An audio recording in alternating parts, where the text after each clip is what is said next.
My name is Matt, and it's time for me to don the moniker of Rainbow Man to showcase some more awesome fan-made Mega Man creations. Here we go!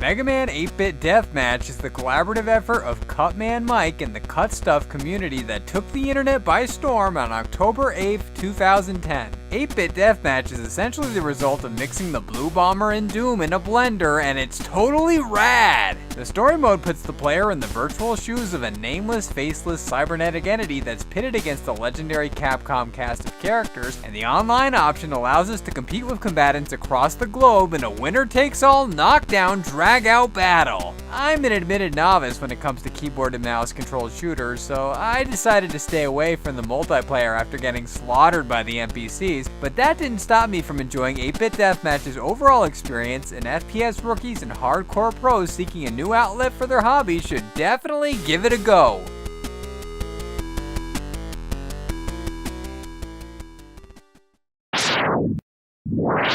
Continuing the theme of flipping the franchise's formula on its head is Himajin GGQ's Mega Man CX. The hilariously English-heavy plot of this Mega Man 2 hack involves Dr. Wily building an evil clone of his mortal enemy in order to conquer the world. Sounds pretty crazy, but the situation is taken to the next level when it's revealed that we assume control of the silver and gray replica in the cityscape of the iconic intro cutscene.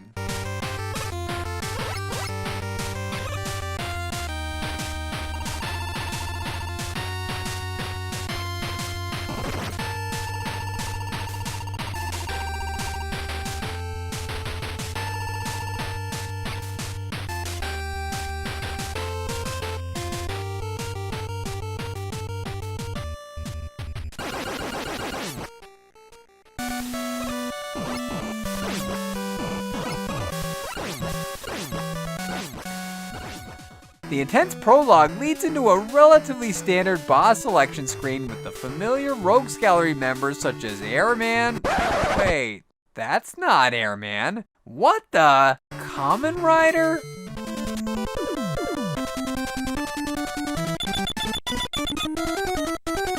Wispy Woods?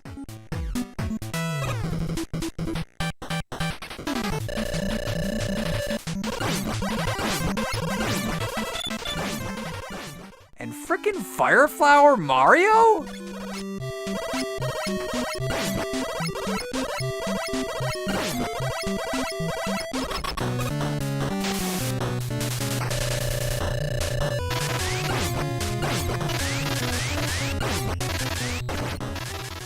Who the hell is Yoshino Man, and why does he look like an anime cubicle dork? This is but a small taste of the wonderful yet bizarre oddity that is Mega Man CX. I have absolutely no clue what's going on, but I know that I love it.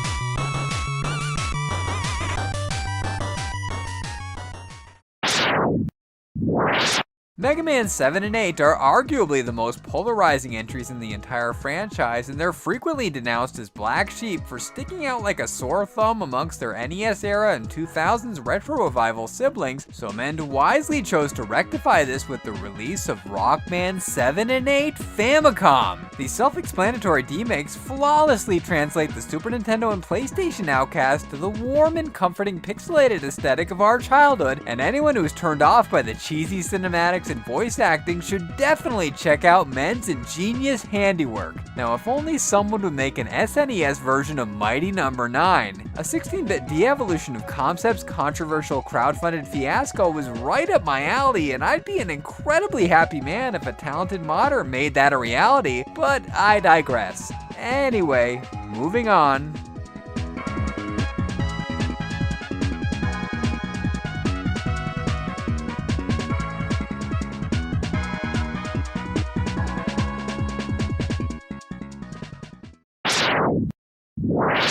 If you took a sample of retro enthusiasts and asked them to name one fan game based on the Blue Bomber, the most common answer would probably be Mega Man Unlimited. Megaphil X's ambitious adventure took 5 years to produce, and the results clearly speak for themselves. From the Metal Beyond Words title screen image to the expectation-subverting plot, Unlimited takes the player on a non-stop, adrenaline-pumping, epically badass roller coaster ride. The presentation is on point, the bosses in their respective stages are very clever, and the difficulty rating is hard with a capital H. On top of all that is an impressive amount of bonus content, including challenges, endurance tests, and even an extra omitted robot master called Whirlpool Man.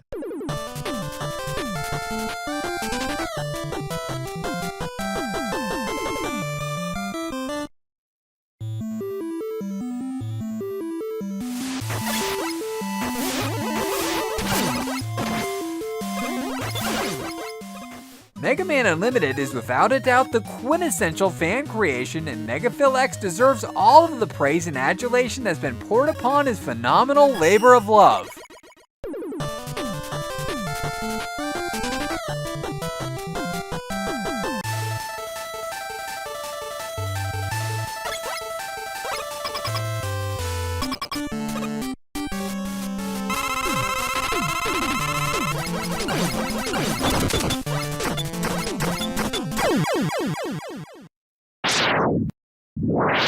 Rockman minus Infinity may look unassuming upon an initial glance, but beneath the surface layer lies what's now being touted as the new golden standard for ROM hacks. Yes, your eyes aren't deceiving you. PureSabe's unique and brilliant passion project is indeed a ROM hack of the franchise's 4th installment. The intro and Robot Master roster are retained, and the pre-existing background and enemy elements are used as templates, but everything else is brand spanking new and truly astonishing to behold.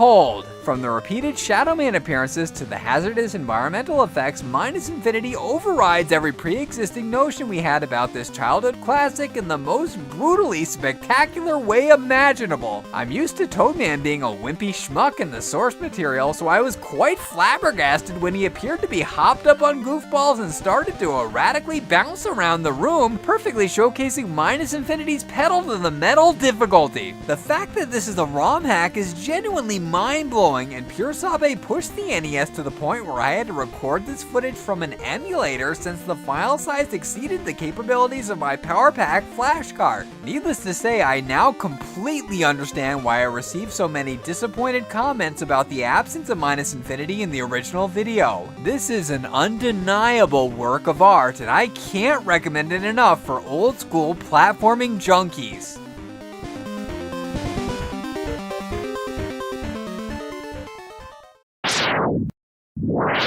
Closing out this second celebration of the extraordinarily creative Capcom-inspired community is my personal favorite, Mega Man Rock Force by Goldwater DLS. Rock Force begins in a period of peace and prosperity, but Dr. Light's assistant decides to prepare for a worst-case scenario by banding together with a number of his former foes. Inevitably, a new threat rears its ugly head and provides the ideal practice opportunity for the freshly formed coalition, but the partners in justice fail to answer the signal, so it's up to the Blue Bomber and his younger brother to save their captured colleagues and eliminate the mysterious menace. This may seem like a serious step down after the magnificence of Unlimited and Minus Infinity, but Rock Force has a huge ace up its sleeve that sets it apart from the competition. Hidden away at the bottom of the character select screen is a menu labeled Team. This subsection is initially blank to reflect the unavailable status of the incapacitated allies, but progressing through the levels will unlock them one by one, and choosing the rescued heroes in the aforementioned menu will promote them to the role of the playable protagonist. Goldwater DLS took the principles that I adore about the sprite swap concept and elevated it to a whole new dimension.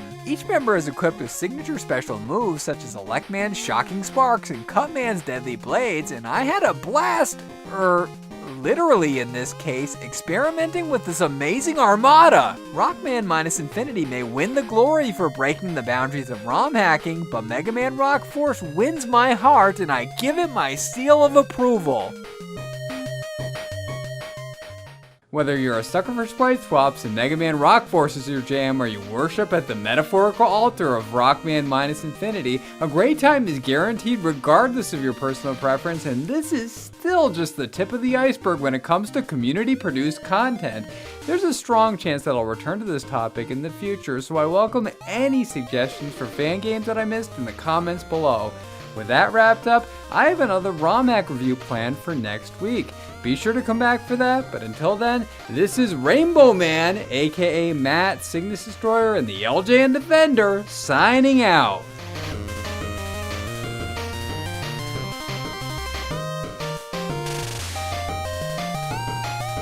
Thanks for watching. If you liked what you saw and you want to see more, the boxes on the screen right now will lead to some more of my videos, and if you haven't already, be sure to subscribe to the channel by clicking on my avatar in the bottom right hand corner. Thanks again.